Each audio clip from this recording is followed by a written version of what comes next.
sectores de la producción reaccionan con mucho positivismo y esperanza tras la firma de acuerdo comercial con la Unión Europea. En otro tema, concejales de Quito anunciaron la fiscalización a los estudios y construcción del metro. El propósito es determinar a qué se debe la diferencia entre el monto referencial del proyecto y las ofertas que presentaron los consorcios. Bienvenidos, aquí empezamos los desayunos de 24 horas. Hoy en los desayunos de 24 horas. Con los concejales de Quito, Carlos Páez de Alianza País y Sergio Garnica de la Alianza Suma Vive. Hablaremos del metro de la capital. Y además, Roberto Aspiazu, presidente del Comité Empresarial, para comentar detalles de la firma del acuerdo comercial con la Unión Europea.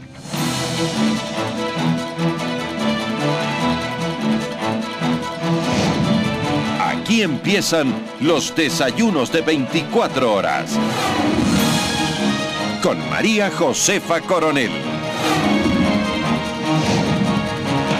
La madrugada de este jueves, Ecuador firmó su acuerdo comercial con la Unión Europea. El ministro de Comercio Exterior, Francisco Rivadeneira, hizo el anuncio oficial y puntualizó que este acuerdo potencia al máximo las oportunidades comerciales.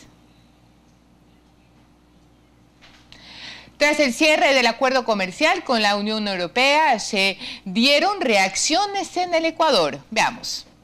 La firma del acuerdo entre Ecuador y la Unión Europea se confirmó a las 11 de la mañana de este jueves, hora de Bruselas, y en la madrugada de Ecuador ya se dieron las primeras reacciones. El acuerdo, que había esperado 4 años desde su inicio, pero que se retomó en enero de este año, se había concretado. El primer día que entra en vigencia el acuerdo, estamos en el escenario 2016, segundo semestre, obtiene acceso inmediato para toda su oferta industrial. Entra con 0 aranceles. Similar reacción a la de los empresarios y exportadores, que son los directos beneficiarios del acuerdo. Ellos destacan la apertura de un abanico de opciones comerciales, reduciendo costos para nuestros exportadores y aumentando los beneficios de un intercambio que ya se hacía indispensable. Este es un acuerdo ganar-ganar, guarda total sindéresis con esta política pública del cambio de la matriz productiva. Actualmente nuestro país mantiene importantes cuotas de exportación con Europa, destacando productos como camarón, atún, cacao y rosas, entre otros. En el sector industrial, por ejemplo, no solo ven oportunidades de negocio. Javier Díaz, representante de los textileros, destaca los efectos que tendría el acuerdo en la generación de empleo. Es el poder entrar en un mercado importantísimo que compra productos de todo tipo y a todo tipo de empresas. Esto es un beneficio para un empresario grande, es un beneficio para un empresario pequeño, es un beneficio para un empresario mediano. No obstante, como parte de las negociaciones en Europa, se buscó la protección local de sectores sensibles, como el de las carnes, maíz, leche,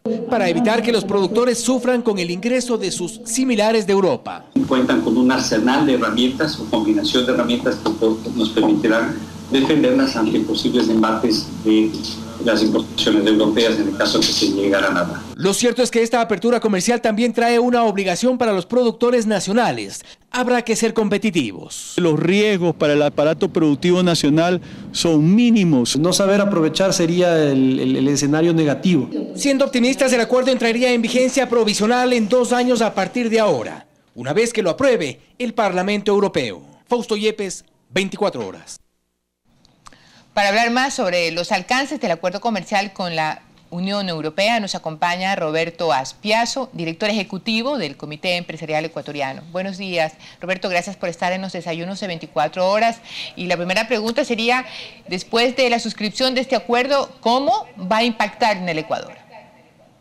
Yo quisiera empezar, María Josefa, felicitando a quienes han liderado este proceso, particularmente el ministro de Comercio Exterior, Francisco Rivadeneira, al jefe negociador, el embajador Roberto Betancur, al asesor presidencial Eduardo Egas, porque en definitiva ha sido con el concurso de ellos que finalmente hemos llegado a buen término esta negociación, al cabo de un proceso de 7 años que inició como CAN, después en el marco de los denominados acuerdos multipartes que finalmente firmaron Colombia y Perú, y en esta última fase que ha comprendido el periodo de enero a julio del presente año, en donde finalmente Hace pocas horas se ha hecho el anuncio correspondiente. Nosotros como sector empresarial realmente estamos complacidos.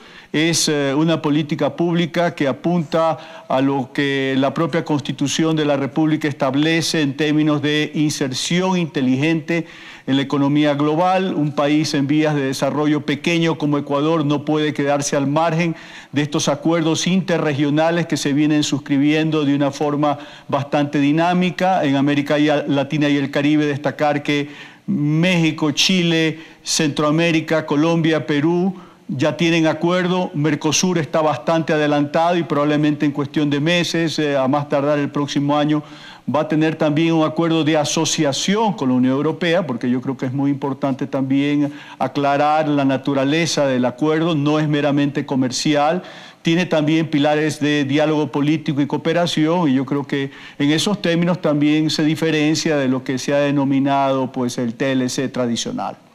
Sí, sin duda, desde ayer calificamos no solo de buena noticia la suscripción de este acuerdo, sino que subrayamos que ha sido un espacio que ha convocado al sector público, representado por el ministro y por los asesores presidenciales, pero también al sector privado. Y el hecho de que exista un espacio así, que de la mano haya compartido tantas experiencias, nos da muchísima esperanza del diálogo como mecanismo de progreso y de solución de conflictos. Pero en fin, Roberto, vamos a este tema y nos interesaría saber en concreto cuáles serían los acuerdos en detalle que este convenio le significa para el Ecuador. A ver, yo creo que lo más importante es destacar que Ecuador ha mantenido con Europa una tasa de crecimiento en lo que se refiere a sus exportaciones importante.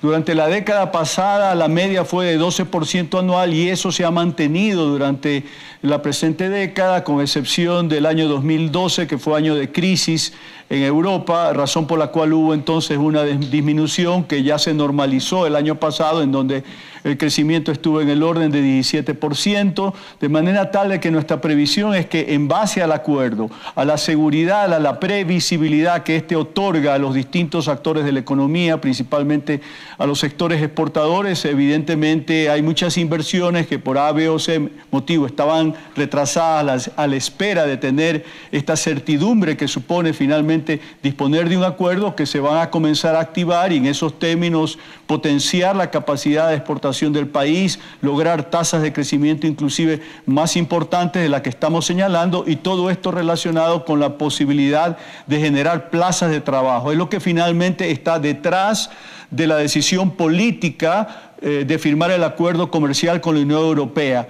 Hay no menos de 400.000 plazas de trabajo, empleos que están relacionados directamente con estas actividades exportadoras, y naturalmente el hecho de disponer del acuerdo significa que hay seguridad para ese empleo y posibilidad, como decía, de ir generando plazas de trabajo adicionales. De eso se trata. Y una de las características de este acuerdo es no solamente el pilar de naturaleza comercial, sino aquel que implica también un diálogo político y cooperación. Cuéntanos un poquito más de este lado del convenio. Bueno, este es un esquema que fue definido por los europeos a finales de la década de los 90 y que determinó que particularmente en América Latina y el Caribe comiencen en sucesión a suscribir acuerdos, decía ya, con México, Chile, Colombia, Perú, Centroamérica y República Dominicana, también tratativas con Mercosur, en base a estos tres pilares, que no únicamente se refieren a la parte comercial, sino también a cooperación y diálogo político, con la visión de una integración interregional mucho más profunda que la convencional, referida únicamente a la parte comercial, de manera tal de que se abren espacios de distinta naturaleza que evidentemente tienden a profundizar la relación de Ecuador con Europa, y esto sin duda es muy importante, considerando que el mercado europeo es el principal mundial. Representa el 33% de las importaciones globales, para tener un referente. Es sin duda el mayor mercado para las exportaciones no petroleras ecuatorianas, en un escenario, en una situación que no va a cambiar ni en el corto ni en el mediano plazo, de manera tal de que disponer de un acuerdo ciertamente es algo que, como he venido diciendo reiteradamente, brinda certidumbre, que era fundamental. Imagínese usted que muchas de las compras de los mayoristas europeos se dan normalmente de cara a 2015 entre septiembre, octubre a más tardar, y evidentemente el hecho de no disponer hasta hace relativamente poco de un acuerdo significaba que estos compradores comenzaban a explorar otras posibilidades distintas a comprarle a los exportadores ecuatorianos, porque no tenían la garantía de que a partir del 2015 pues, la producción exportable ecuatoriana vaya a tener condiciones preferenciales para acceder al mercado europeo, es decir, con mejor precio. Roberto, y un tema interesante es esta convocatoria o la creación de estos espacios de diálogo en lo técnico y en lo político que de alguna manera convoca a los países de la región. Por lo tanto, después de este acuerdo, ¿qué situación tiene el Ecuador con sus vecinos? Yo pensaría de que de una manera u otra este acuerdo, pues si bien en líneas generales sigue el mismo patrón de lo que han negociado Colombia y Perú, se ha logrado efectivamente algunas puntualizaciones, acotaciones que le dan una naturaleza distinta en algunos temas sin duda delicados. De lo que conocemos, la estrategia del equipo negociador fue tratar de no únicamente tomar como referente lo que ya habían negociado los países vecinos, que con mucho era la exigencia o la visión de las contrapartes europeas, sino también ver lo que había negociado y cerrado Centroamérica, en donde se consiguieron en algunos casos puntuales ciertas ventajas, de manera tal de que yo pienso que en esos términos hubo una visión estratégica de apuntar y exigir un tratamiento especial y diferenciado para Ecuador como país de menor desarrollo relativo, y eso finalmente ha logrado cuajarse en el acuerdo suscrito, evidentemente estableciendo algunas diferencias respecto a lo que firmaron nuestros países vecinos. ¿Cuál será entonces, después de la suscripción de este convenio, los pasos a seguir para ir aterrizando al interior de nuestro país las consecuencias? A ver, la parte formal va por el hecho de que el acuerdo tendrá que ser conocido por la Corte Constitucional, que tendrá que emitir un informe a efectos de que éste sea conocido y aprobado por la Asamblea Nacional, es lo que prevé la Constitución. En el caso de los europeos, el acuerdo tiene que subir a conocimiento de la Comisión Europea, que obviamente es la instancia que empodera al equipo negociador para efectos de asumir los compromisos pertinentes con la contraparte ecuatoriana. Posteriormente esto tiene que pasar también a conocimiento del Consejo de Ministros y en última instancia al Parlamento Europeo, que debe sancionar. Una vez realizado esto, pasa a ratificación de cada uno de los parlamentos de los 28 países que componen la Unión Europea. Todo esto es un procedimiento que puede tomar fácilmente un año, razón por la cual uno de los temas que se ha negociado en Bruselas en estos días es justamente la garantía para efectos de la renovación del Sistema General de Preferencias Plus como una solución puente a partir del 1 de enero de 2015, hasta tanto entre en vigencia con toda su formalidad y rigor el acuerdo comercial suscrito. Muchísimas gracias, Roberto, por estar con nosotros analizando el impacto y las consecuencias del acuerdo. Y reiteramos nuestra postura de esperanza y de alegría, sobre todo por esos espacios que han convocado el sector público y privado para sentarnos a negociar con la Unión Europea, en que, como bien nos cuenta Roberto Aspiazu, es el importante en estos momentos mercado mundial. Gracias, amigos. Nos vamos a ir a un corte comercial. Ya volvemos. Síguenos en Twitter, @desayunos24. O puede escribirnos a desayunos@teleamazonas.com. La Alianza Suma Vive emprenderá un proceso de fiscalización a los estudios y construcción del Metro de Quito. El concejal de País, Jorge Albán, indicó que es apresurado fiscalizar sin sustento técnico. Son los concejales de la agrupación afín al alcalde de Quito, Mauricio Rodas, que quieren saber más sobre cómo se hizo el estudio para el metro de Quito y los criterios para la construcción de la obra. Para ello emprenderán un proceso de fiscalización. Necesitamos tener absoluta claridad para responder a la ciudadanía cuál va a ser el costo de la construcción de la segunda fase del metro. Por su parte, el concejal Antonio Ricaurte señaló que la fiscalización es necesaria para entender por qué existe un desfase entre el precio referencial que la empresa Metro Madrid otorga a la construcción del metro y las ofertas de los 4 consorcios que quieren construir la obra. ¿Por qué se llegó a determinar que costaba $1.500 millones un metro, que vemos ahora que no cuesta eso? También pidió que se aclare sobre posibles procesos de subcontratación que se dieron a través de Metro Madrid. ¿A qué empresas contrató y esas empresas a qué se dedicaron y qué estudios hicieron? Mientras desde el lado oficialista del Consejo Metropolitano de Quito se advierte que empezar un proceso de fiscalización es en estos momentos apresurado. Así insiste el concejal Jorge Albán, pues pide que se espere el resultado del análisis técnico de las ofertas de los 4 consorcios, que está a cargo de una comisión técnica. Me sorprende un poco, son esas sorpresas que le producen a una especie de sonrisa. Entonces hay que ver en qué rubros se producen los incrementos. Hay que ver en qué rubros, y eso hay que esperar con calma el resultado del análisis técnico. Sin embargo, Albán tiene su propia lectura sobre la razón que tendría Sumavive para fiscalizar. Protagonismo será, hay una manifiesta animadversión, odiosidad contra la administración anterior. En Quito, Ana María Cañizares, 24 horas. A esta hora damos la bienvenida a los concejales de Quito, Carlos Páez, de Alianza País, y Sergio Garnica, del movimiento Sumavive. Muy buenos días y gracias por estar con nosotros en este espacio de entrevistas. Quisiera empezar esta conversación con Carlos y sobre el tema del estudio de planificación, todo este proceso de planificación que tiene un par de fases, que quisiera que en detalle nos cuente cómo estas fases han determinado la realidad en la que vive en este momento el proceso del metro en Quito. Buenos días, María Josefa, muchísimas gracias. Efectivamente, el proyecto del Metro de Quito fue iniciada en su planificación al inicio propiamente de la administración anterior y se comenzó firmando un convenio de asistencia técnica con la Comunidad de Madrid, que es el gobierno de la región de Madrid. Y a través de ello se realizó, ¿no es cierto?, un proceso primero de estudios de prefactibilidad para verificar la pertinencia desde el punto de vista de la configuración de la ciudad y de la forma como administra sus viajes, para verificar la necesidad de un sistema de alta capacidad como es el Metro de Quito.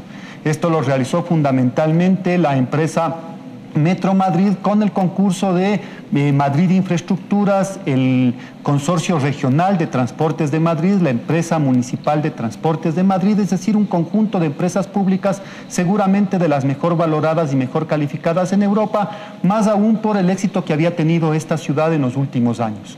Luego del proceso de prefactibilidad se realizaron los estudios de ingeniería de detalle que partieron por una revisión de las condiciones específicas del subsuelo y del suelo de Quito, incluyendo las quebradas, la infraestructura subterránea, las condiciones de las construcciones en superficie, la situación sísmica y microsísmica de Quito, para llegar a establecer el diseño de ingeniería definitiva que establece fundamentalmente las cantidades de obra y los rubros de materiales, equipos, mano de obra que se necesitan para poder desarrollar este proyecto.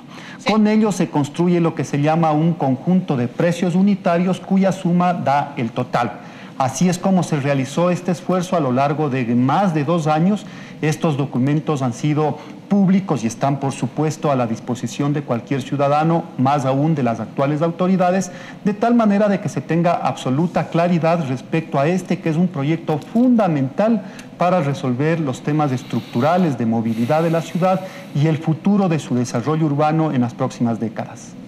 Gracias, Carlos. Sergio, este es un tema que sin duda es la base de cualquier pretensión de fiscalizar, incluso pudiera ser determinante también para poder comprender por qué el desfase de precios. Así que, Sergio, me encantaría saber si sobre esta primera parte, es decir, sobre los estudios de factibilidad, hay alguna inquietud importante que ustedes tengan que anotar al respecto. Buenos días, María Josefa, Carlos, a todos los ciudadanos que nos observan, un saludo. En efecto, la preocupación que hemos emitido el día de ayer es precisamente en el sentido de que vamos a iniciar un proceso de fiscalización a todos los estudios que se realizaron. Como bien se menciona aquí en la entrevista, nosotros entendemos que los estudios están elaborados de manera completa y que eso implica que los precios referenciales debían estar ajustados a las ofertas que fueron aperturadas la semana anterior. Nos causa mucha sorpresa que de los 1.500 millones de dólares que fue el precio referencial haya un exceso entre 500 y 1.430 millones. Esa es una de las preocupaciones que tenemos. Aquí hay que recoger el sentir del alcalde Mauricio Rodas en el sentido de que vamos a actuar con responsabilidad y honestidad para mejorar el transporte público. No es que nosotros estamos opuestos a que se construya este sistema de metro, eso debe estar claro para la ciudadanía y también para los concejales. Lo que nosotros pretendemos con nuestra facultad fiscalizadora que nos otorga la Constitución y el artículo 87 y 88 del COTAD es precisamente fiscalizar en cualquier etapa. No es que estamos siendo con una animadversión a la administración anterior, nada de eso. Lo que queremos es fiscalizar y lo haremos también a la actual administración. Aquí no se trata de situaciones que vayan contra alguna persona en función de algún tipo de afecto o desafecto. Lo que nosotros queremos es velar por los intereses de la ciudadanía, velar porque estos recursos sean debidamente transparentados y sobre todo los 29 millones que se invirtieron en estudios que nos digan cuál es el objeto y por qué se subieron los precios en esas cantidades que hemos visto a través de los medios de prensa. Entonces, ¿en qué parte estos estudios pueden eventualmente ser calificados como malos estudios? Precisamente la Comisión Técnica, de conformidad con el artículo 18 del Reglamento General del Sistema Nacional de Contratación Pública, establece que una vez que haya revisado la parte técnica, legal y financiera, pues tenga la facultad de recomendar a la máxima autoridad si se adjudica o no la obra o se declara desierto este concurso. Nosotros lo que queremos, a la par de lo que está haciendo la Comisión Técnica, es generar un proceso serio de fiscalización para tener absolutamente claridad, tomando en cuenta que en campaña se dijo una serie de cosas que no están respondiendo a la realidad. Se dijo que el metro iba a operar en el 2016, se dijo que el costo de la tarifa o pasaje iba a ser de 40 centavos, se dijo que ya tenían el cierre financiero y se dijo que los precios estaban incluidos de todas las etapas en 1.500 millones. Entonces todo eso hay que responder con responsabilidad ante la ciudadanía, con honestidad y con transparencia. Volvamos a Carlos para pasar a la otra fase y tratar de analizar este tema en orden. En el evento, entonces, que queda pendiente para un sector del Consejo de Quito fiscalizar si este proceso de precontractual, este estudio de factibilidad tiene algunas falencias, ¿cuál sería entonces, Carlos, el siguiente obstáculo para que Quito, de una vez por todas, pues continúe con este proceso del metro? A ver, lo que me parece importante destacar es primero la necesidad de construir este proyecto, puesto que es una solución estructural para los problemas de movilidad y de desarrollo urbano de la ciudad. Todos los esfuerzos que contribuyan en esta dirección son bienvenidos y a mí me parece que deberían estar despojados de otros intereses que no sean el concretar esta que es una cara expectativa de la ciudad de Quito. Lo segundo que hay que decir es que hay una comisión técnica que está encargada de evaluar las ofertas y esa comisión técnica tiene que revisar ítem por ítem, que son más de 15.000, tanto las cantidades de obra como los precios unitarios, de tal manera de identificar aquellos rubros que son la causa de esta elevación de los precios, para sobre esos rubros investigar las razones y, de ser el caso, incluso negociar con los oferentes de tal manera de ajustar el presupuesto presentado a los estándares más reales que se puedan dictaminar en función tanto de los costos de mercado como las expectativas de ganancia, los costos financieros y el manejo de riesgos que la empresa ofertante pueda haber incluido en su propuesta. Carlos, y ahí solamente antes de pasar a otro tema, si el tema, y me parece lógico, que si un tema de precios pudiera ajustarse en base a cualquier malinterpretación o estudio o elemento de ese estudio, sí preocupa que exista otro elemento en esos estudios que no puedan ser subsanados con un ajuste de precio. Por ejemplo, temas estructurales o temas relacionados ya con la vialidad o con la movilidad. ¿Cree usted sinceramente que sería una pérdida de tiempo revisar, volver a analizar ese estudio precontractual de factibilidad? Los estudios están en permanente revisión y no solamente que han sido revisados por la empresa contratante que fue la Metro de Quito, sino que adicionalmente fue revisado por la Corporación Andina de Fomento, por el Banco Interamericano de Desarrollo, por el Banco Europeo de Inversiones, por el Banco Mundial, por el Banco de Desarrollo del Estado, que son financiadores de este proyecto. Es decir, ha habido un proceso absolutamente riguroso de seleccionar a la empresa que se haga cargo de los estudios, de desarrollar esos estudios, de fiscalizarlo en lo que corresponde a la empresa pública y de ponerlo en consideración de la ciudadanía y específicamente de estos paneles de expertos de las instituciones multilaterales que he mencionado que garantizan la credibilidad de esos estudios. Siempre es posible que en este proceso de presentación de las ofertas a los oferentes se hayan incorporado algunos elementos que deben ser revisados y esa es la insistencia. El proyecto tiene avanzados los estudios en un proceso largo, riguroso e internacionalmente reconocido como válido. El proceso tiene cerrado financieramente la mayor parte de la inversión, si no toda, con 1.500 millones de dólares, que implica incluso la participación con el 50% de ello del gobierno nacional. El proyecto ha avanzado en su fase 1. Esta administración ha adjudicado la compra de los trenes por 183 millones de dólares.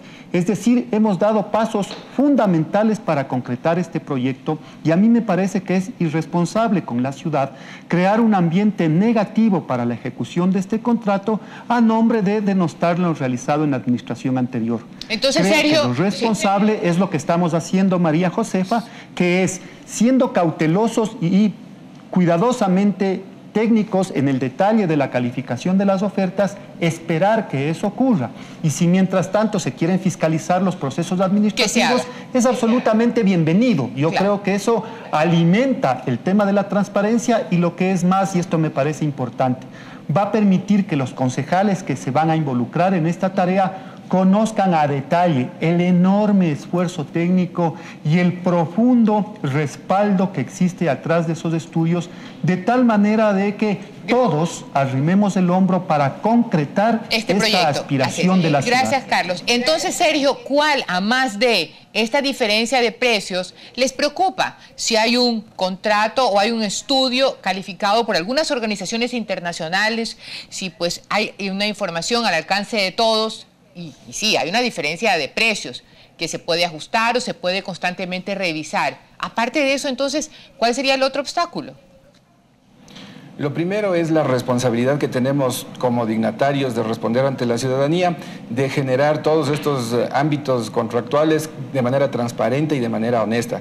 Y responsable es hacer las cosas porque así lo dicen o porque así lo están mencionando. Nosotros queremos actuar con responsabilidad para el mejoramiento del transporte dentro del distrito metropolitano. Y en el marco de aquello, lo que tiene que ver con el sistema de metro, necesitamos nosotros tener absoluta claridad. Vuelvo y repito, se ha dicho mucho en campaña, sea por clientelismo o por demagogia, que iban a estar en el 2017 operativo el sistema del trole, que costaba 1.500 millones y que el costo del pasaje era de 40 centavos. Todo eso vamos viendo que no está cercano a la realidad.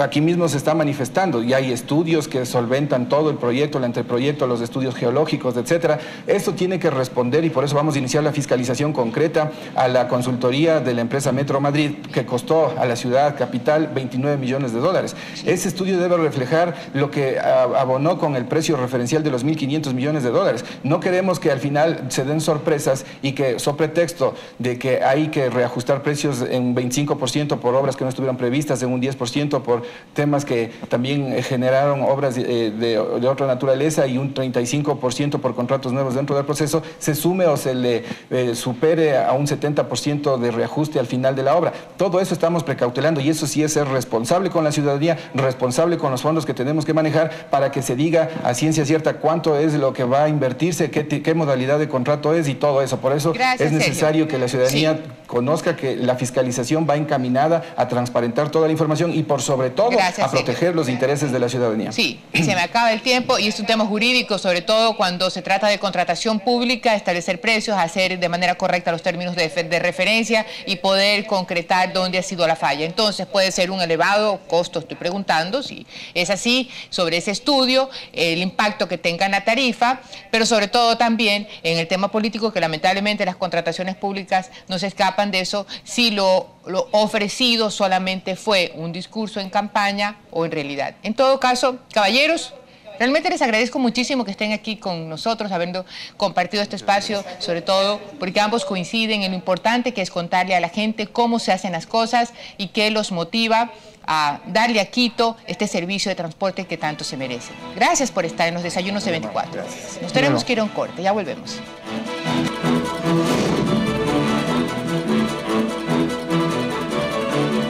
Amigos, muy buenos días, bienvenidos. A diciembre del año pasado, en el sector financiero estaban depositados 24.280 millones de dólares. Y esto incluye todos los tipos de depósitos, chequeras, cuentas de ahorro, depósitos a plazo, pólizas de acumulación, todos. Este monto es una cantidad importante y equivalía en su momento a algo más de la cuarta parte del tamaño de la economía, una cuarta parte del PIB del país. Pero lo que queremos ver hoy es un dato curioso. ¿De dónde vienen los depósitos? ¿De qué región del país vienen estos 24.000 millones de dólares? ¿Quiénes los depositan en el sistema bancario? Es interesante que un poco menos de las 2/3 partes de los depósitos vienen de la sierra. 9.000 millones se originaron en sucursales ubicadas en las provincias de la sierra, mientras que algo más de 1/3, 9.000 millones, provinieron de las provincias de la costa. Y finalmente, algo más de un 1% vinieron de la Amazonía y de Galápagos. Muchas gracias. Hasta aquí los Desayunos de 24 horas. Gracias por acompañarnos y que tengan un excelente día.